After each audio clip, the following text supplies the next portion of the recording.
This is the Kalahari, the Kahlahai, the dry land. And this is the lord of the dry land, the black-maned Kalahari lion.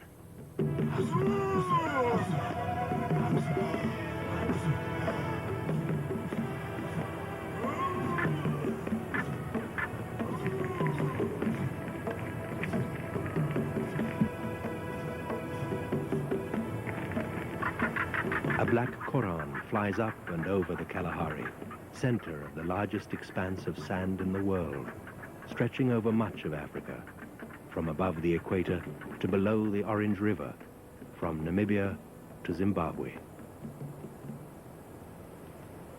Here in the Kalahari Gemsbok National Park in South Africa, the lion is unchallenged as the master of the grasslands, lord of the dry land.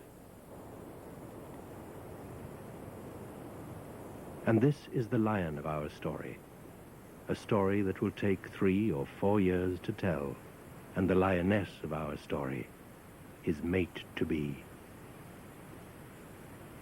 Lions do not mate for life, but they will pair up when the lioness is in estrus, and at this time they tend to stay apart from the rest of the pride.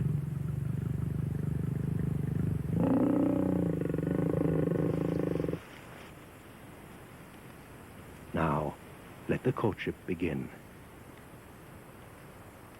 During the possessive business of courtship, the male will frequently mark his territory. It's a good time for others, like these bat-eared foxes, to give the lions space. The game of courtship is a long and patient one. No hurried lovemaking here. She is ready. That's why she is here. But he must know that she controls the game.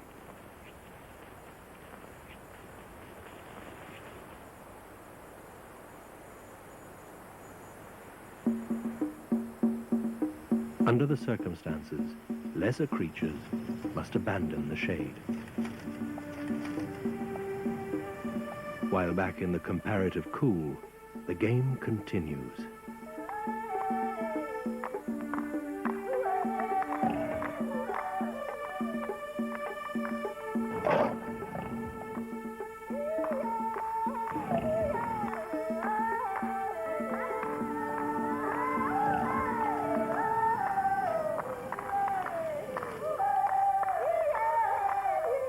But perhaps the real name of this game should be patience. Barking geckos, the sound of this unique place, the Kalahari. Not a true desert now, but part of the desert sands that once covered most of Africa.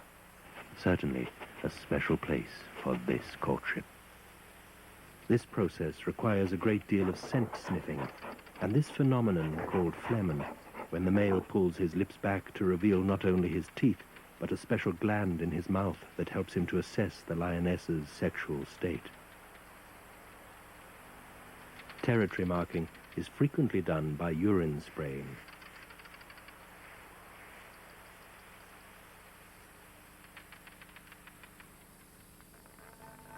As full night falls, a pearl-spotted owl surveys the scene with interest. But the waiting game is over.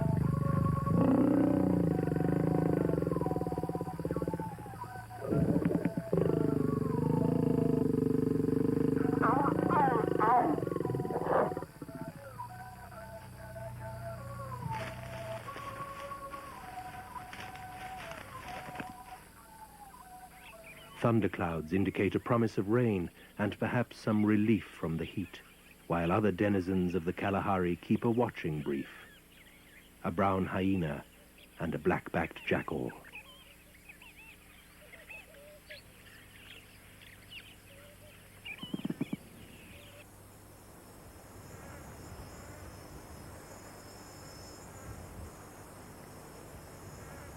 The shepherd's tree is a favorite shelter from the sun, but the heat of the day does not seem to affect the heat of the moment. This courtship can be a gentle thing, but always it is driven by instinct, by the rhythms of nature.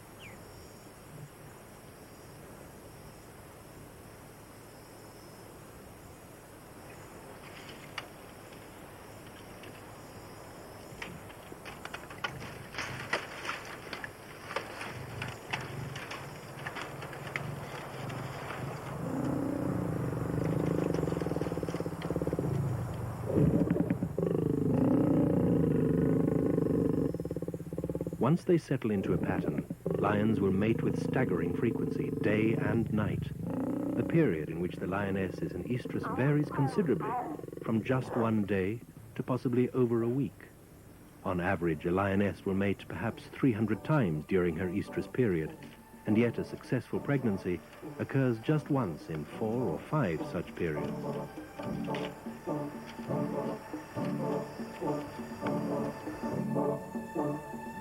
Our lioness is now quite relaxed, but is she already going into a defensive mode, perhaps anticipating pregnancy?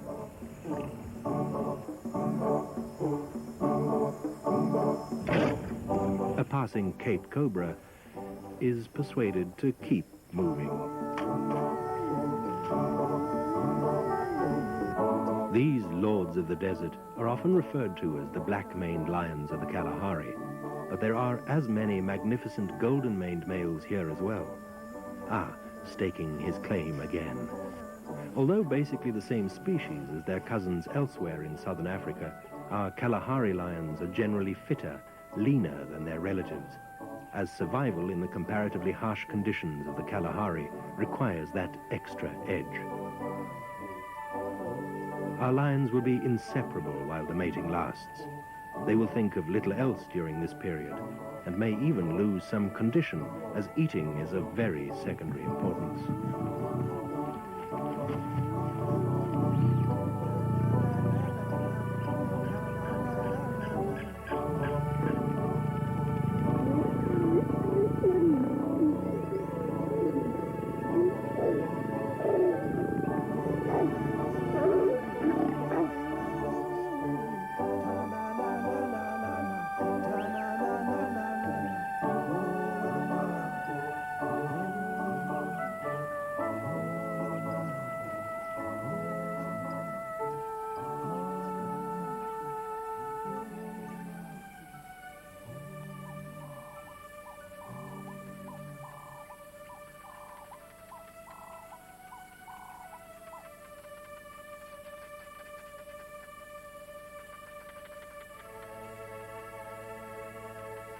Suddenly, however, it is enough, and she will let him know that it is all over.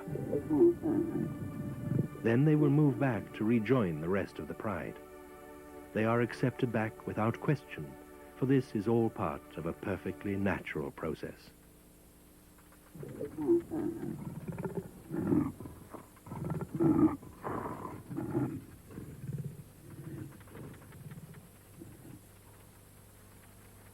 There is much physical contact now, like head rubbing, to re-establish the pride identity. But there can be no mistake that there has been a change of status as far as our lions are concerned.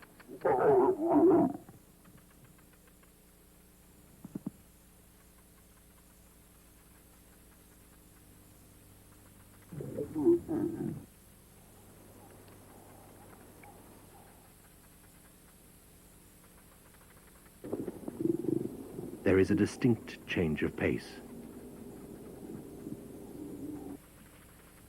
They will stay with the pride, but go their separate ways. She to await the cubbing, he, perhaps, to look for another sexual partner.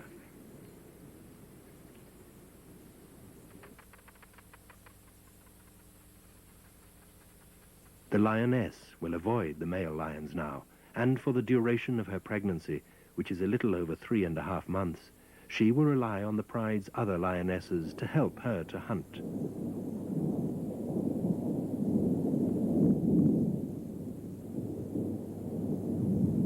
The Kalahari and its residents are beginning to look forward to the rains, which will bring new life to the desert.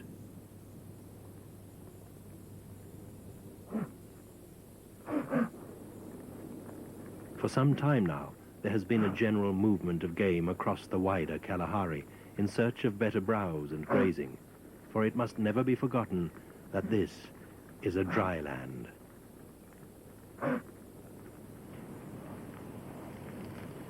Our lioness seeks solitude and the seclusion of an overhang behind a shepherd's tree, where she will await the arrival of her cubs.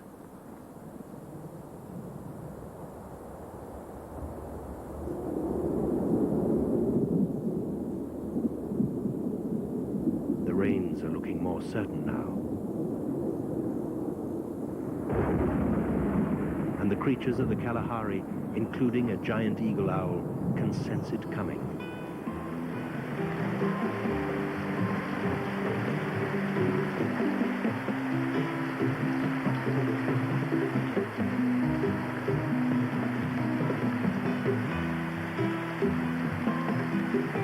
The rain, bringing new life, especially behind the shepherd's tree.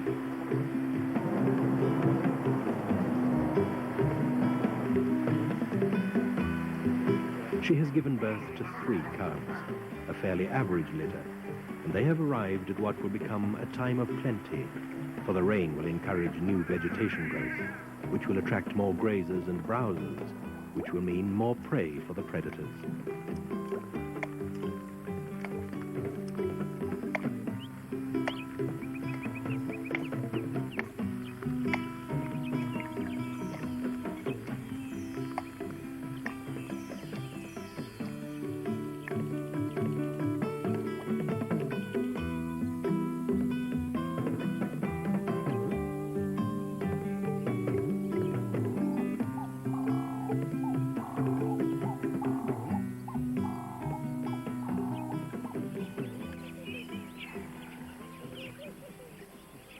And it is indeed a time of plenty for this stork and the gemsbok or oryx, the finest antelope of the desert. This bright fellow, a crimson-breasted shrike, all enjoy the abundance of water and the freshness the rain has brought to the Kalahari.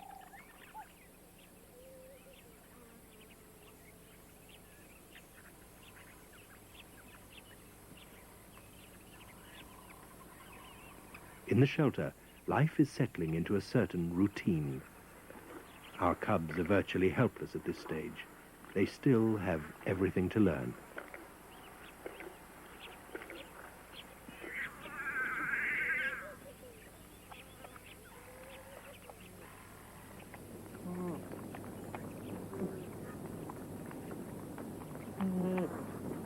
The Kalahari certainly has acquired a new generation.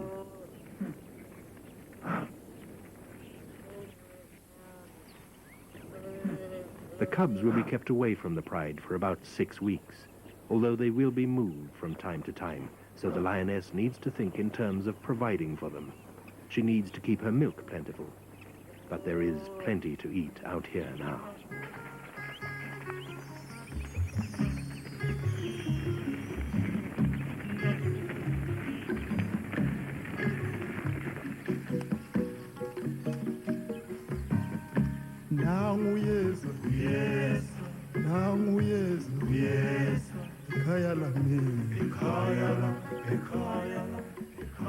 The rains have indeed rejuvenated the desert, bringing a flurry of activity among its inhabitants, although there are always times when observation is better than action.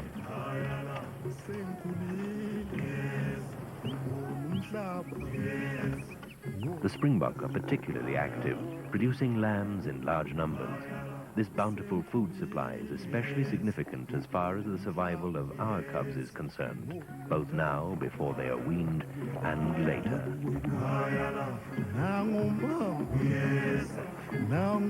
To the cubs, everything is new, strange, and interesting. They are left alone a lot of the time while their mother hunts or rejoins the pride for brief spells, and they have to amuse themselves. But as they are capable of very little anyway, this is no hardship. They are, however, very vulnerable to predation at this stage.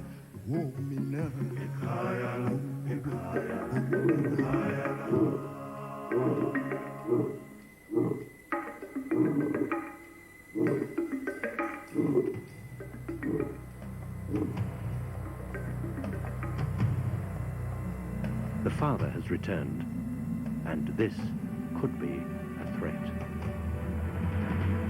The cubs hear the roars, but they cannot know that male lions, although not usually the father, often kill cubs. The lioness fully understands this, however, so the cubs must be moved.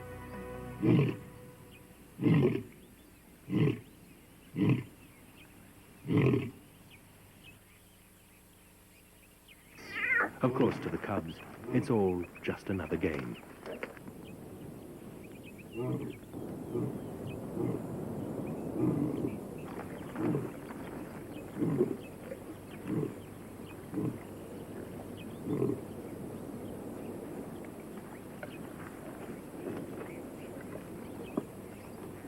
These jaws that can crush an antelope's skull pick up this tiny package, and one by one they will be moved.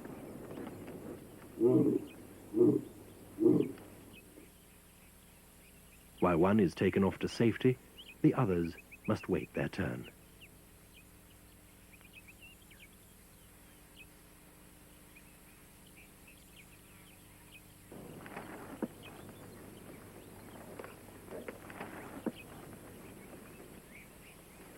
With or without an obvious threat, the cubs are moved on a regular basis from one sanctuary to another. Here she hurries back for the next one.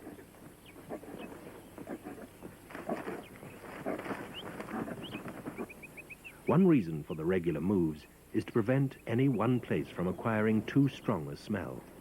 Marauding predators like hyena or leopard will soon pick up a scent and move in to kill the cubs. She will find a safe place for now.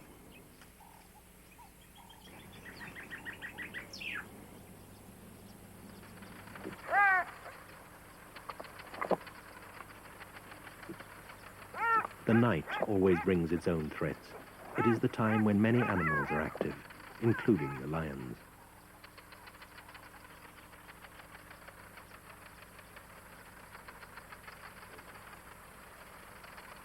But while the rains indirectly brought out the predators and the threat, they also brought about this abundance of life that will greatly add to the cubs' chances of survival.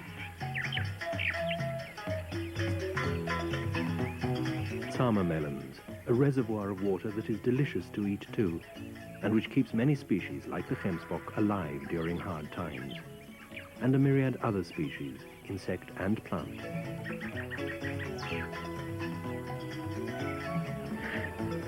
Even this old fellow, who will store up food and energy now that could last him 4 to 5 months in hard times. This greening of the desert has brought fortune seekers in from far and wide.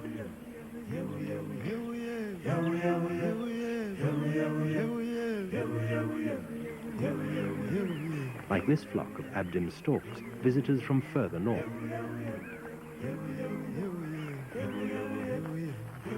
And of course, the animals have moved in too.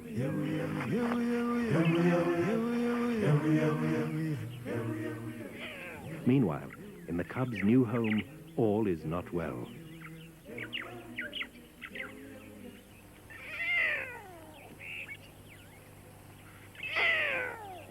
There appears to have been a temporary separation, but someone was left behind. Perhaps the others are just around the corner, but out of sight. The mother has been joined by other lionesses from the pride for security's sake, and a serious mutual grooming session.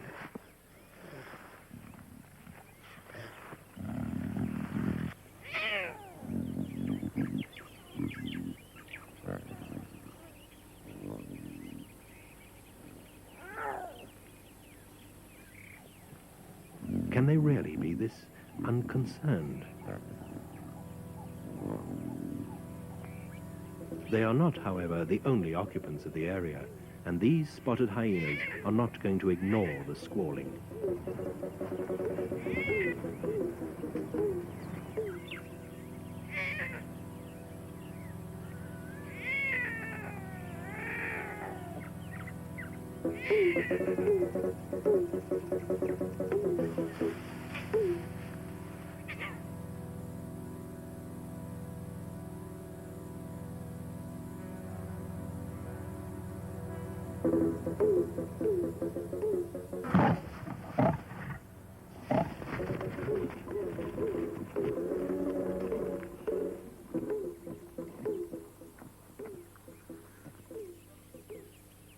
This little drama having been played out, and the immediate threat removed, time perhaps to move the youngsters further away, to another place of safety.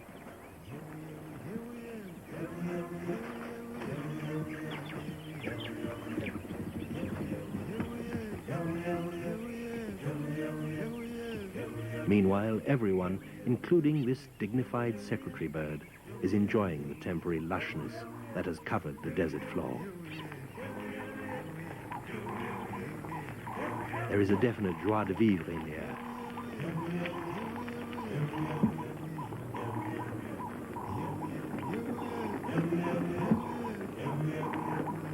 And time for a little wildebeersing around.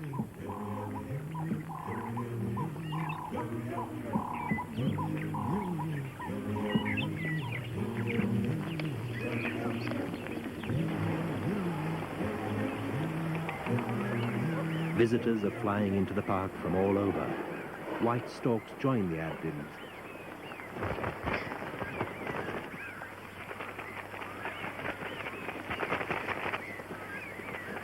And there is plenty of food and water for all.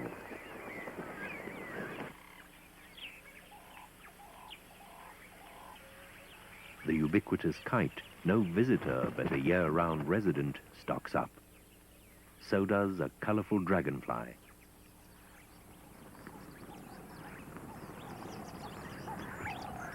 And a flock of noisy wattled starlings. Butterflies, too, enjoy the moisture. And a kite enjoys, is it the butterflies? It's a time of plenty, too, for the desert-dwelling cheetah.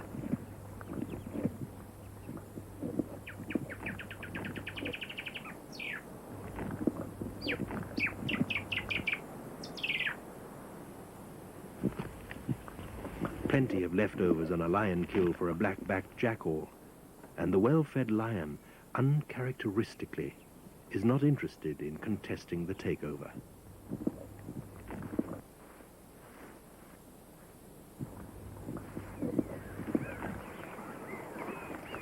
This lushness, this proliferation of life, does not happen every year. There are times when the rains fail and dry winds burn up the land and its creatures. But this has been an exceptional season, and the Kalahari is looking at its best. The good rains have given everything, plant life and animals, a tremendous boost, and for some ensuring their continued survival. This survival thing is particularly true for our lions. Normally, there would be no chance of 3 cubs out of 3 surviving even this long. There is simply too much competition. But these exceptional circumstances, with so much game about, have meant that all our cubs will make it.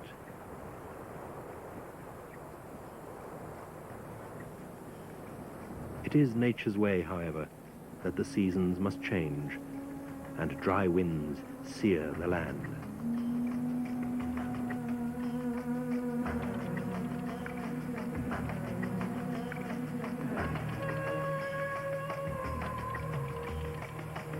The sun chases away the rain clouds and brings back the dust. Our lioness, meanwhile, is fully back in business and has killed a gemsbok. And our squeaking, helpless bundles of fluff have become healthy and boisterous 6-month-olds.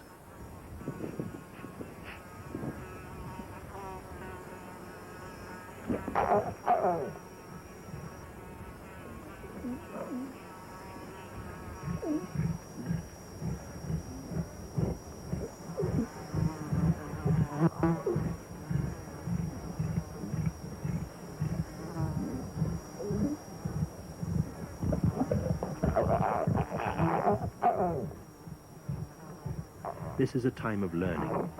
Every lesson learned well today means survival for another day in the future. They must learn to hunt and kill, and then to defend the kill, because food will not always be this plentiful. As young cubs back in the pride, suckling of the pride's various cubs was shared by the various lionesses, who also began the weaning process at about 3 months. The cubs have been following their mother on hunts, and soon now the cubs will be fully weaned and very carnivorous.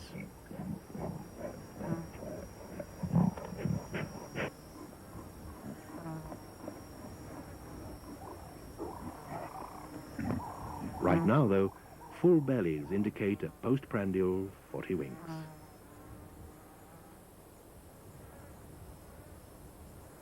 But But the days are getting hotter, and the sun is burning off the last of the precious moisture.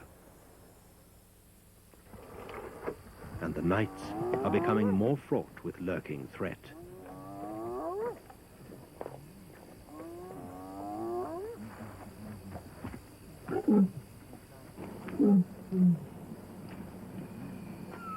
Kalahari lions kill mainly at night, and they often have to defend their kills against all comers, including a wandering lioness who is not of the pride.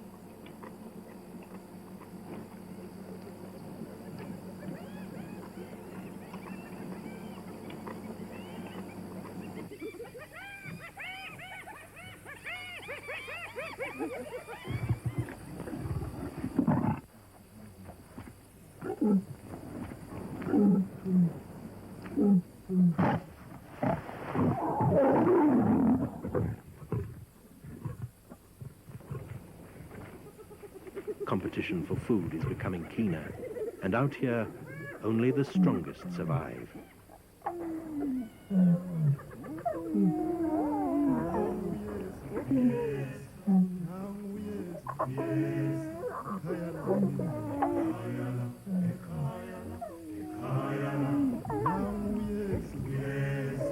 Ours is still a close-knit family, but this will inevitably change. The season has definitely changed, and so have the cubs.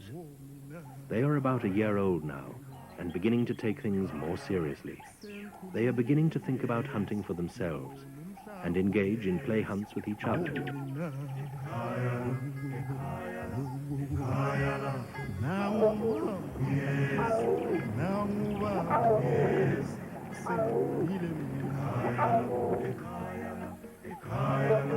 Everything now is seen as a potential meal.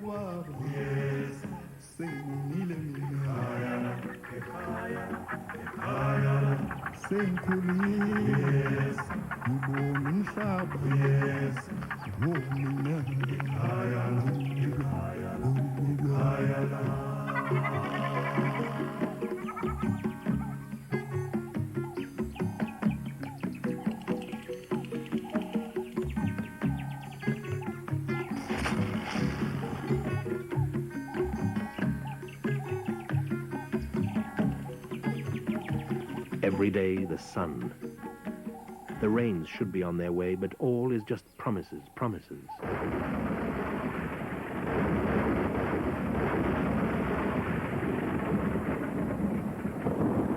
Members of the pride join up now to move and forage together.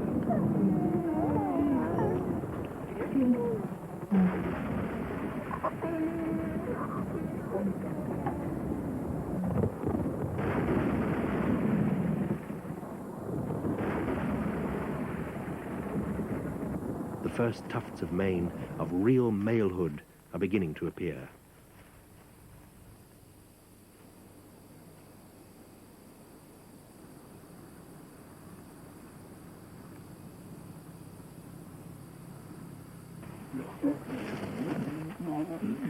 Not quite yet, but these could be the last opportunities for play, for our cubs to be just cubs and spend time with the mother.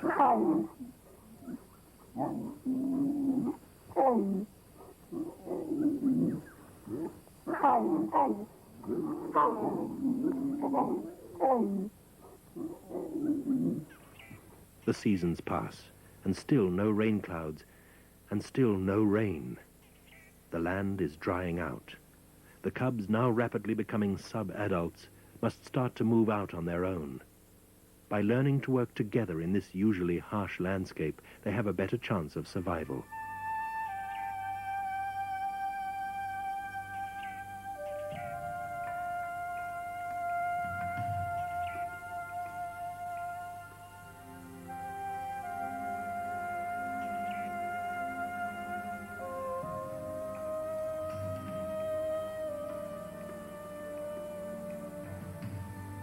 But although it's all about cooperation, our lioness seems to be moving off on her own.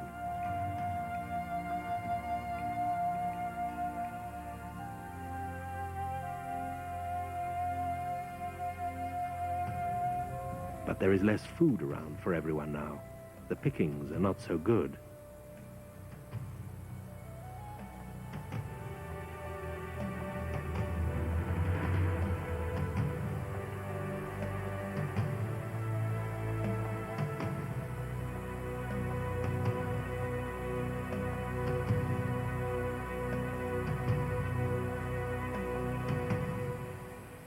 Having taken her solitary path, can she make it on her own?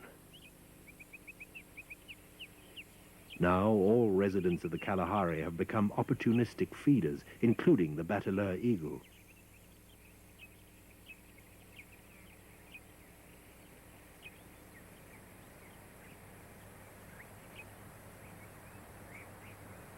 Could this agama lizard be the prey?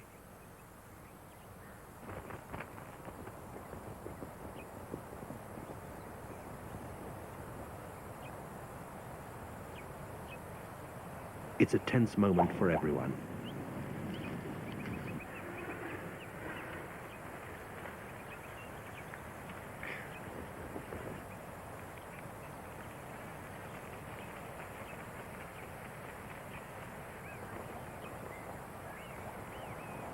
Everyone seems to have got away with it this time, but there'll be a next time.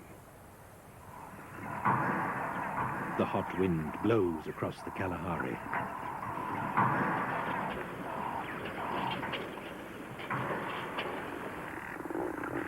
The wildlife is suffering and large groups start to gather at water points. Gemsbok, Irland, Wildebeest. And there is plenty of tension in the air.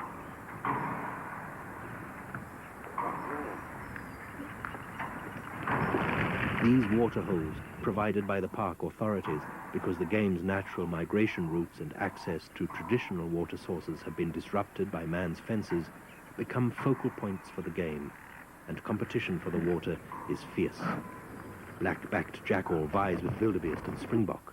A warthog, an unusual visitor to the Kalahari, comes in, and there is even ostrich. There is a distinct pecking order, but if everyone is lucky, they will all get a drink.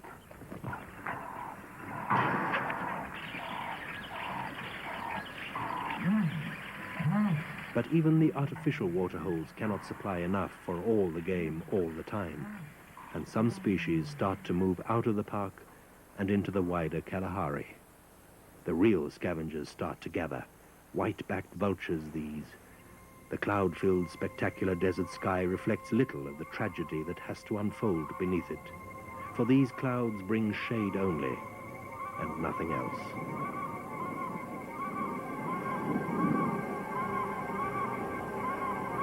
Some clouds are not even clouds, but dust devils that wreak havoc on the desert floor.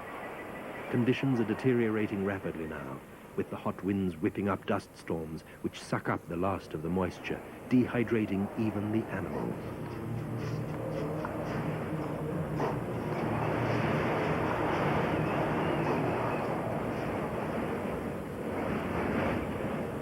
The grass that once was green and lush is dead and brittle, holding little nourishment for the game that is left.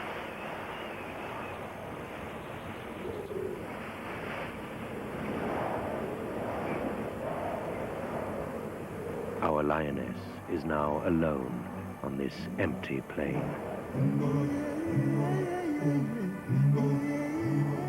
Perhaps she, like everything else, is still waiting in vain for the rains that have failed for yet another season.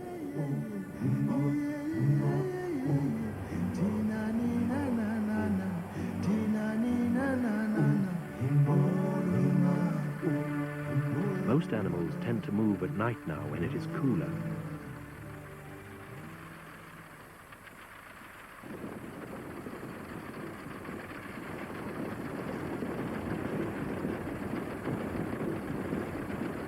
But the darkness brings its own dread.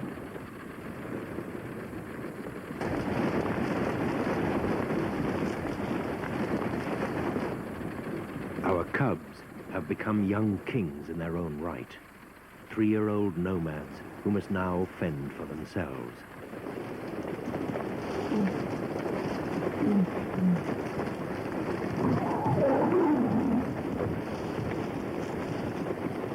Death comes swiftly for the victim. But what of those who are left behind?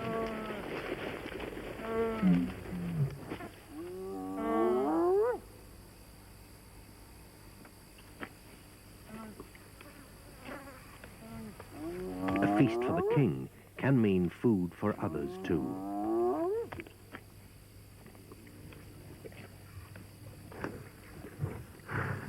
There should be enough here for everyone.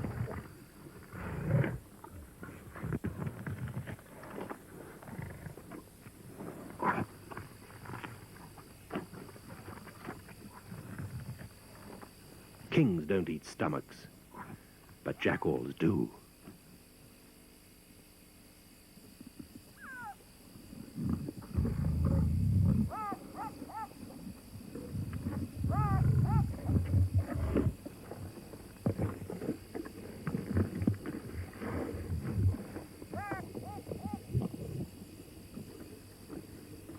Hunger makes even a jackal a plucky raider.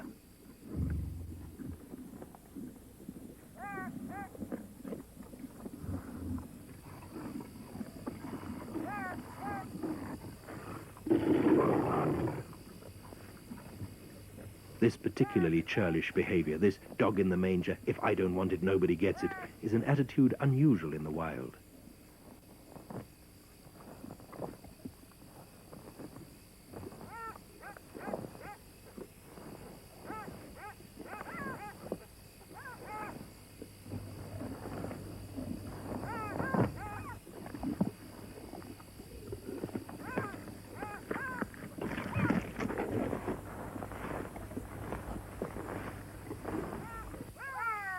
But then, if you are hungry, anything goes. Even now, though, our raider must fight for his loot.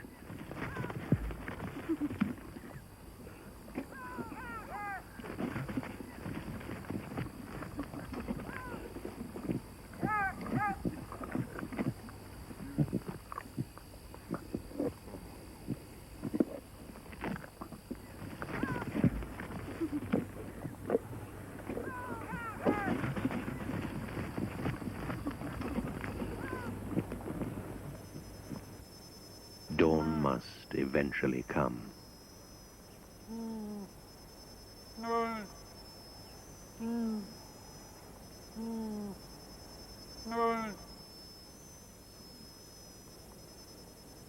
And with it the sequel to the night's events.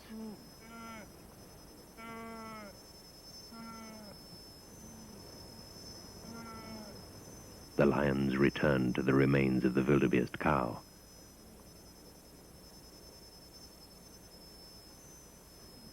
Her calf of only a few weeks has survived the confusion of the night. Without her, its future is dependent on the protection of the herd.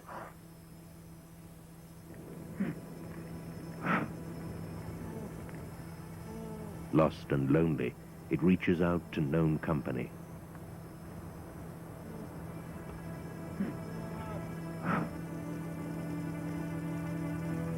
But will it be accepted?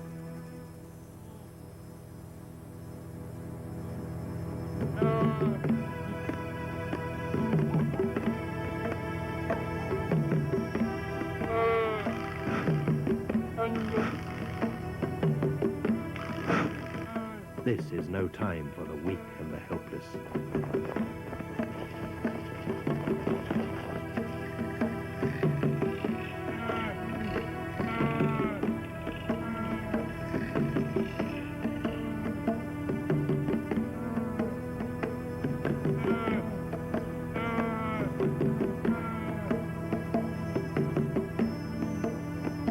The failure of another season's rains is beginning to bite deep. Game is becoming scarcer, and that there is becoming more difficult to catch.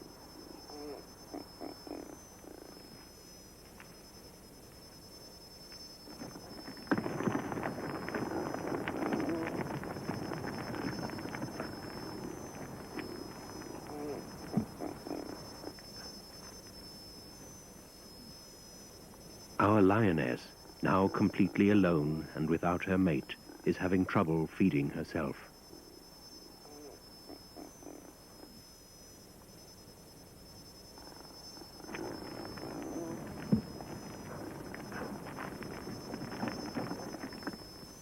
There is definitely something wrong. And yet our lion appears to be in good shape. The irony is, if they could only get together again, hunt together again, things might be very different.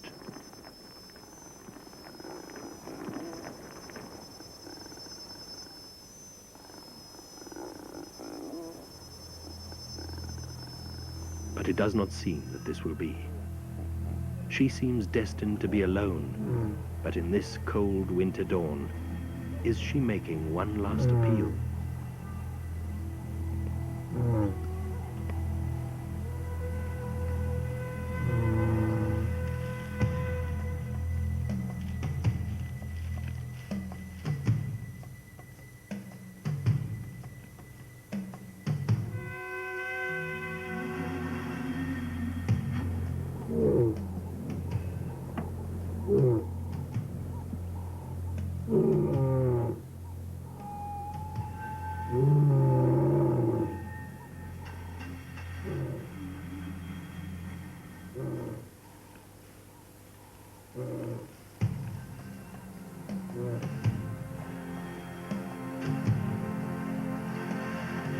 If it was a last appeal, it has fallen on deaf ears.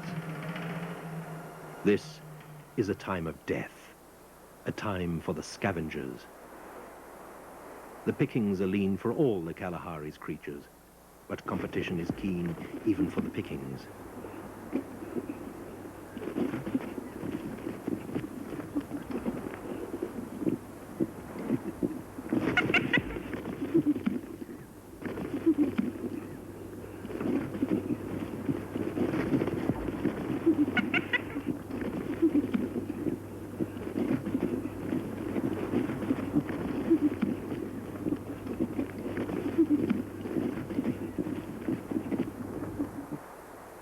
Even the tough and irascible honey badger is having to dig deeper for his grubs.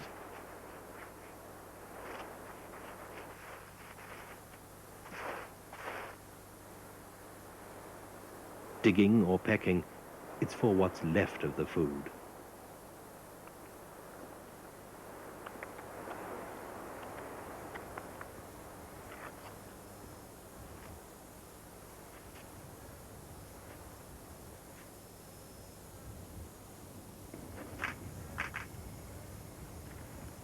For some, it is a fight to the death.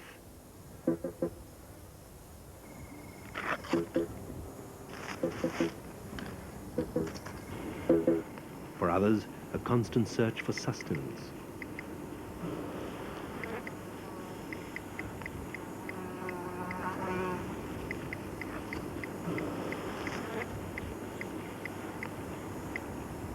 The desert floor is alive with creatures that have evolved ways of keeping their physical contact with the burning sand to a minimum.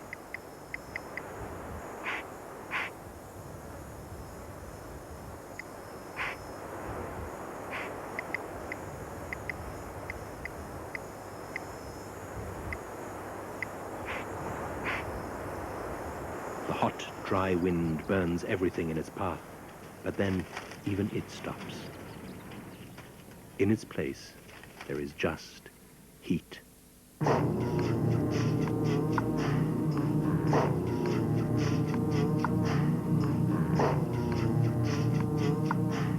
extremes of temperature in the desert are great, sometimes from an icy -10 degrees Celsius at night to well over 40 degrees during the day. The actual surface temperature can go as high as 70 degrees Celsius, making it a veritable oven.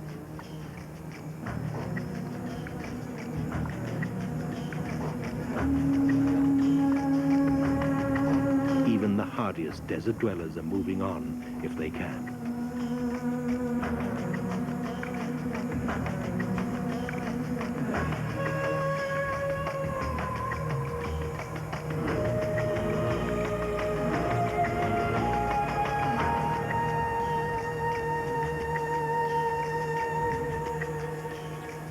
Every day the sun sears the Kalahari relentlessly, mercilessly.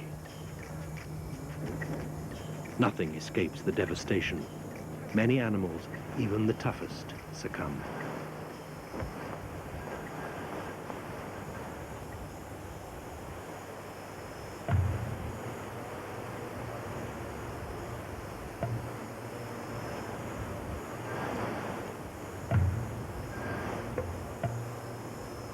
Something is amiss here, too. Dragged paw marks. Broken quills tell of a struggle. Hungry and desperate, our lioness must have tackled a porcupine.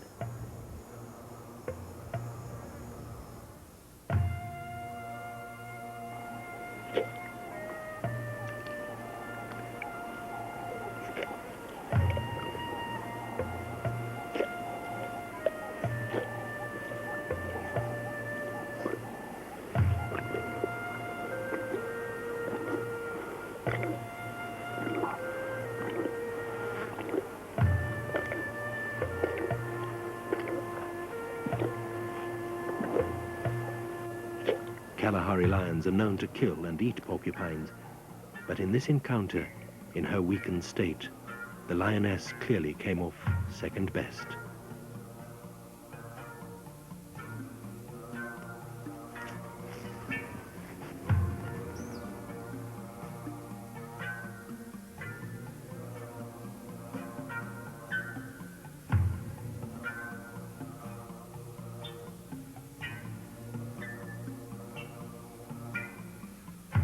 Exactly when and why she began to go down, we will never know. But her condition over time is definitely worsening. Her appearance, the way she walks.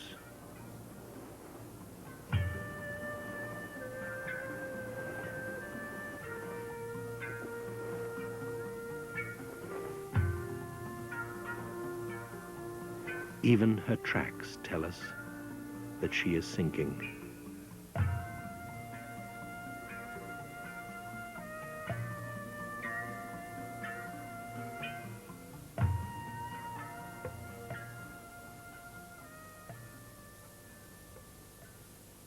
The approach of another lion, even a young lion, instead of being a comfort, is apparently seen as a threat.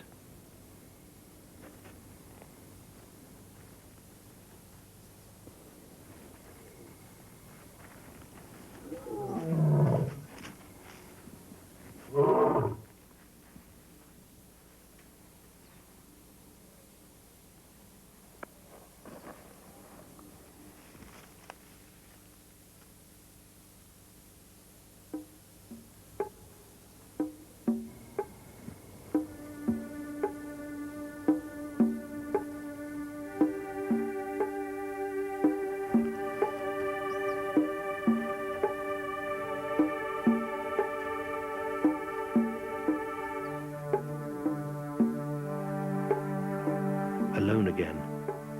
Her state could be due to many things, or a combination of things.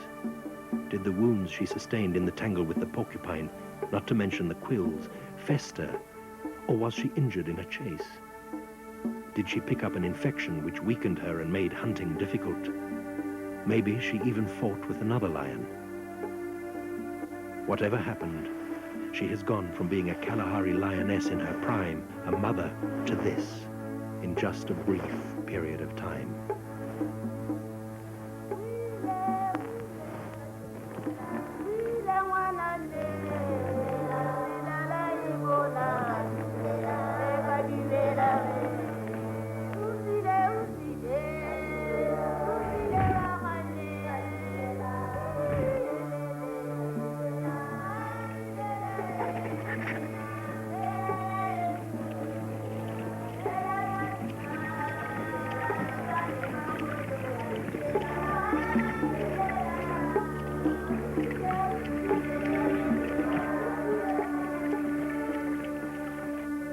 And always, there are those who watch and wait. In a strange twist, our lion, her erstwhile mate, is back.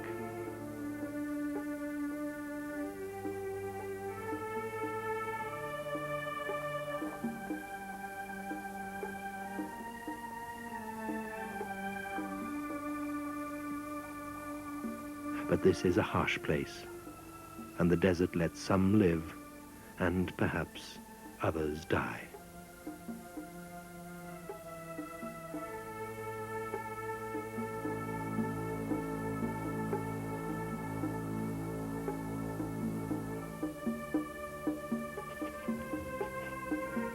Does she sense his presence?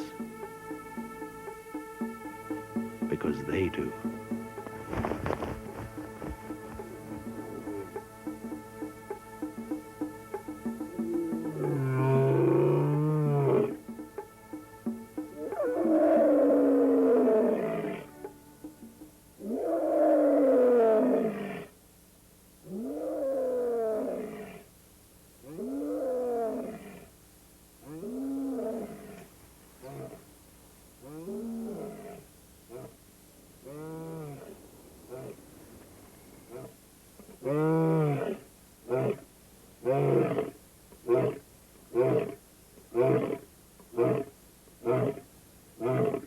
It is often difficult to understand the ways of nature, but they are immutable, unchallengeable.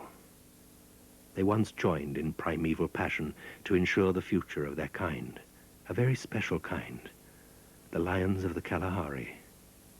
But there has been a change in time, a change in season, and perhaps things can never again be as they were.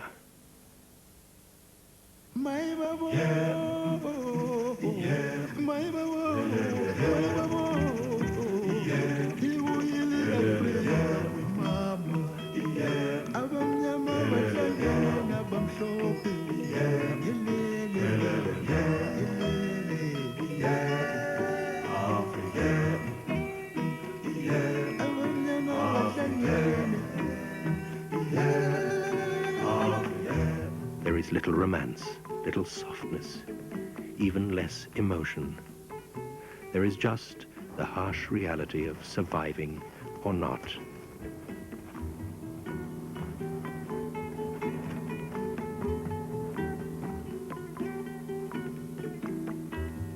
This is the law of the Kalahari, the law of the lion. Yeah.